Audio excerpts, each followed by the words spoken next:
কিন্তু কোনোদিনও তোমাদের ভিডিওতে ভিউজ আসবে না। তো কোন ভুল সেটিংস এর জন্য, চলো চট জলদি করে কিন্তু একটু 3 লাইনে ক্লিক করে দাও। তো আমি কিন্তু 3 লাইনে ক্লিক করে দিলাম।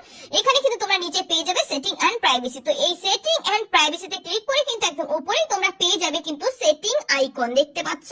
এই সেটিং আইকনে কিন্তু ক্লিক করে দেবে। ক্লিক করে দিয়ে কিন্তু একটু নিচে স্ক্রল করে চলে আসবে। এখানে তোমরা পেয়ে যাবে কিন্তু টাইম ম্যানেজমেন্ট, দেখতে পাচ্ছ?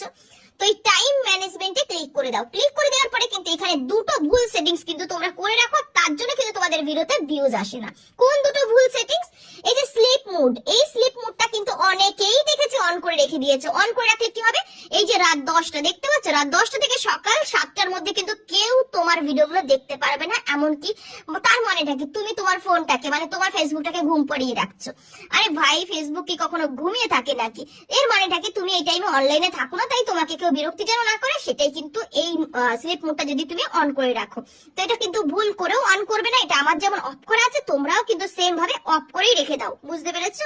কারণ ফোনটাকে কিন্তু ঘুম পাড়ালে হবে না, স্লিপ মোড কেন করবে শুধু শুধু? এটা কিন্তু অবশ্যই অবশ্যই করে অফ করে রাখতে হবে। আর একটা ভুল কাজ কিন্তু তোমরা করে রেখেছো, দেখো এই যে নিচে আছে, দেখেছো?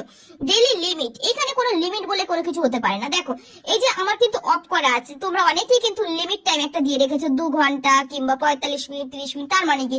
এই টাইমের পরে কিন্তু তোমার এই ফেসবুকের যে ভিডিওগুলো পোস্ট করছো সেটা কিন্তু কারোর সামনে প্রেজেন্ট হবে না, বুঝতে পেরেছো? তো এই জন্য এটাও যেন অফ করা থাকে। অনেকেই না জেনে শুনে কিন্তু এই ভুল ভাল কাজগুলো করো, আর এই ভুল কাজের জন্য কিন্তু তোমাদের ভিডিওতে ভিউজ আসে না। তো অবশ্যই কিন্তু এই গুরুত্বপূর্ণ সেটিংসটা একটু ঠিকঠাক করে নেওয়ার চেষ্টা করো। যারা এই ভুল সেটিংস করে রেখেছিলে একটু ঠিক করে নাও। তো আমার এই ভিডিওটা যদি তোমাদের ভালো লাগে তাহলে বলবে একটু নতুন বন্ধুদের মধ্যে শেয়ার করে ছড়িয়ে দিও। সবাই ভালো থেকো, সুস্থ থেকো। এই ধরনের ভিডিও দেখার জন্য কিন্তু ফলো দিয়ে পাশে থেকো।